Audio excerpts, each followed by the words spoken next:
mystère de la vie.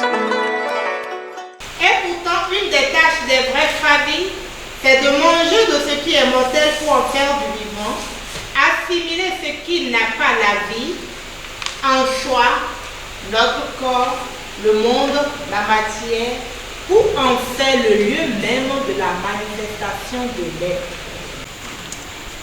Bonjour cher maître.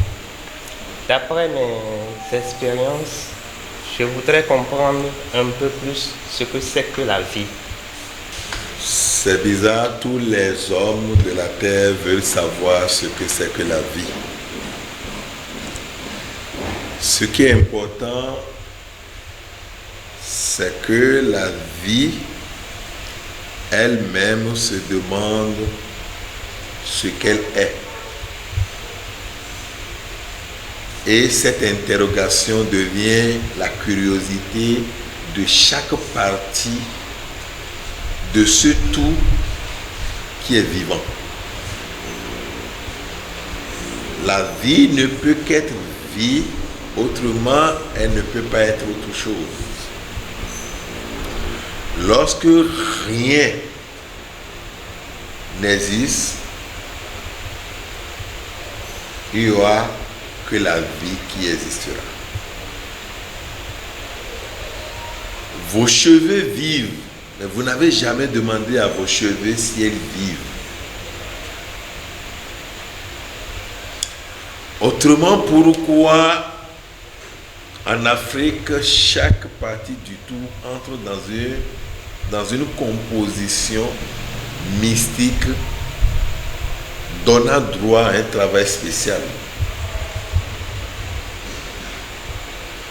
L'Africain est capable de ramasser un caillou, l'associer à quelque chose d'autre pour former une nouvelle vie.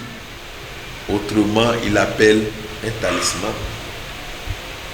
Mais ce talisman, c'est parce que c'est une vie et qui a le droit de jouer un rôle important. Donc, une vie informatique donnée. On peut avoir un talisman de chance. L'information cachée dans cette vie formée de deux ingrédients dont vous n'avez jamais imaginé porter de vie, ces deux ingrédients donnent une vie porteuse d'une information de chance. Votre nez vit, mais vous n'avez jamais demandé si votre nez est vivant. Vous trouvez seulement la vie lorsque vous respirez. Et la science, aussi bête qu'elle soit, c'est quand quelqu'un respire, où on arrive à trouver le pouls ici et là, que la science pense que la personne vit. Qu'est-ce qui peut ne pas vivre et rester dans la vie? La vie est cette omniprésence qui est partout dans toutes choses et qui se porte elle-même.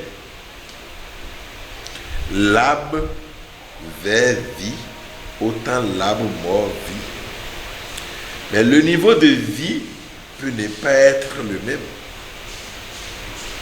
Ce n'est pas parce que nous sommes dans la même classe d'école que nous avons le même niveau. Nous pouvons être dans la même classe d'école, le premier à 19 et le 20e à 18,50. Mais ce n'est pas le même niveau. Et donc la vie du premier, c'est 19, et la vie du 20e, c'est 18,50. Et la vie du 60e, c'est peut-être 12. La vie de 112e, c'est peut-être 3. Et même la vie du dernier, peut-être 0. Mais les 0 est vivant. Tout est vie et tout restera vie. Autrement, cette chose n'existe pas. Et lorsque nous disons que quelque chose n'existe pas, la chose existe déjà. Si vous dites, il n'y a pas de banc, ça veut dire quoi? il y a quelque chose qu'on appelle bande. Il n'y a pas de chien. Ça veut dire qu'il y a quelque chose qu'on appelle chien qui existe. Et donc, la vie est cette énergie informatique qui regroupe tout. Il peut y avoir une vie qui regroupe l'information d'eau. Alors, vous direz tout simplement la rivière. Il peut y avoir une vie regroupant une énergie de lumière. Et là, vous direz tout simplement peut-être le soleil. Il peut y avoir une vie dont l'information sera seulement peut-être les arbres. Vous direz tout simplement la forêt. Il peut y avoir une vie dont l'information serait seulement de voler. Vous appelez cette vie la vie volante, la vie marine. Vous dites la vie marine faisant allusion aux animaux marins. Ou bien une vie amphibienne pour faire allusion aux animaux qui vivent dans l'eau et en même temps qui vivent sur la terre. Tout est vie et même la chaise sur laquelle vous êtes assis, elle vit. Puisque tout vibre, et parce que l'Africain sait que tout vibre, l'Africain utilise tout pour en faire une nouvelle vie qu'il utilise. Et si tout ne vivait pas, tout ne peut pas porter un nom. Ce n'est que la vie que porte un élément. Cette vie informatique permet à l'initié de lui donner un nom. Quand vous dites Fonti,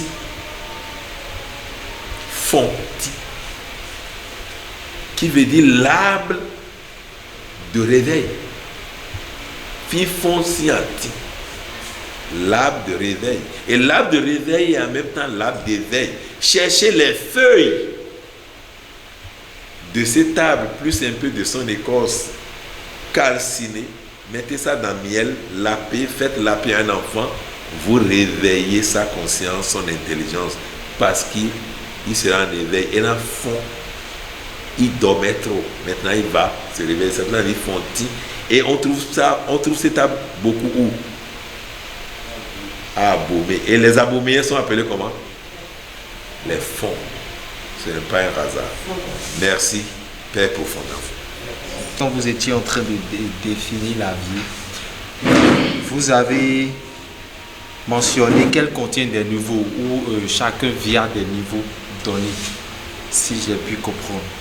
Je voudrais savoir, la vie qui est unité et qui remplit tout, comment se fait-il qu'elle contient encore en elle des niveaux?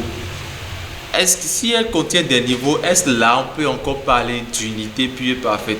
Votre cœur est une vie. Mon cœur est une vie. Si je le suis, c'est que mon cœur est. Est-ce que la vie de votre cœur atteint la vie que vous êtes?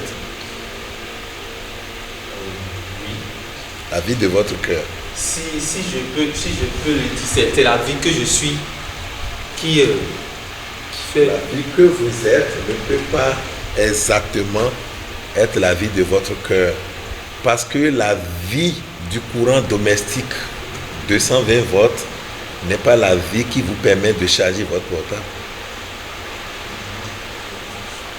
Pourquoi vous avez cherché un transformateur? Parce que nous avons deux vies, mais si vous laissez la vie de courant électrique aller directement dans votre portable sera grillé. Et donc la vie est intercalée par des transformations. Pourquoi nous sommes tous ensemble, on peut envoyer un envoûtement? Certains peuvent être envoûtés, mais d'autres non. Pourquoi? Parce que la vie que portent certains, tellement élevée que même l'envoûtement ne peut rien. Il y a des oiseaux avec des ailes petits, n'est-ce pas? Mais il y a aussi des oiseaux avec des ailes plus grands. Si vous demandez à un cobrilis de couvrir l'aigle royal avec ses ailes. Est-ce qu'il pourra le faire? Mais demandez à l'aigle s'il pourrait couvrir Cobrelis. Il vous dira, je peux même l'avaler. Donc, il y a la vie cellulaire, il y a la vie tissulaire, il y a la vie d'organes, il y a la vie d'appareil, et il y a la vie de l'être. C'est pas fini. Il y a la vie familiale, il y a la vie du clan, il y a la vie du village, il y a la vie de la ville, il y a la vie du pays, il y a la vie continentale, il y a la vie des continents, il y a la vie de notre système solaire, il y a la vie galactique, il y a la vie intergalactique, il y a la vie infiniment illimitée. Vous avez soif et je vous donne une goutte d'eau. Est-ce que cela peut étancher votre soif? N'avez-vous pas pris de l'eau? Alors pourquoi vous avez besoin d'une quantité suffisante pour prendre de l'eau? Ça veut dire quoi? Vous avez besoin d'une vie beaucoup plus importante pour étancher votre soif. Si vous prenez seulement une goutte d'eau, c'est quand même la vie de la rivière. Mais pourtant, cela ne suffit pas à votre corps d'être satisfait. Ok? Donc, les choses sont comme ça. Vous n'allez pas tout de suite demander au poussin où on vous prépare une poule complète, vous mangez, vous êtes rassasié, et vous demandez qu'on vous prépare un poussin et vous serez rassasié aussi. Mais les deux sont des vies. Ok? Donc, chaque vie avec une information qui est cachée dedans.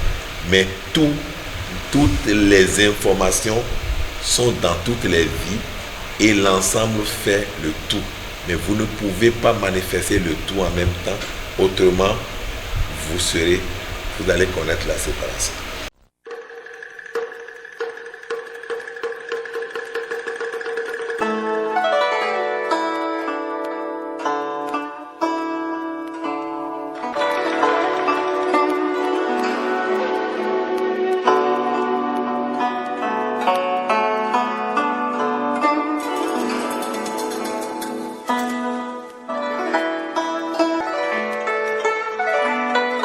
Mystère de la vie.